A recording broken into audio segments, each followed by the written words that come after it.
ఇప్పుడు ప్రధాన కార్యదర్శి సభ్యుల పేర్లను ప్రమాణ స్వీకారం చేయడానికి పిలుస్తారు. శ్రీ నారా చంద్రబాబు నాయుడు.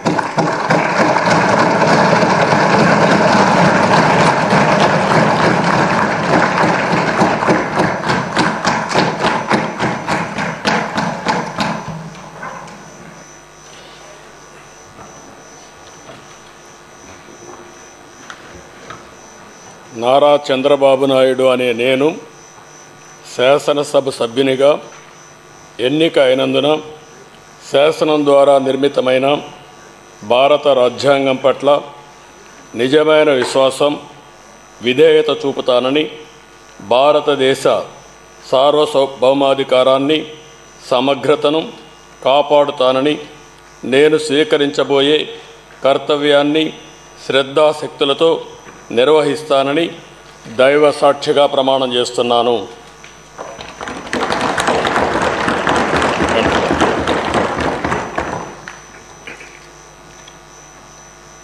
ఆంధ్రప్రదేశ్ శాసనసభ సభ్యుడైన నారా చంద్రబాబు నాయుడు అనే నేను సభ నియమాలకు కట్టుబడి ఉంటానని, వాటిని అనుసరిస్తానని, సభా మర్యాదలను పాటిస్తానని, సాంప్రదాయాలను గౌరవిస్తానని దైవ సాక్షిగా ప్రమాణం చేస్తున్నాను.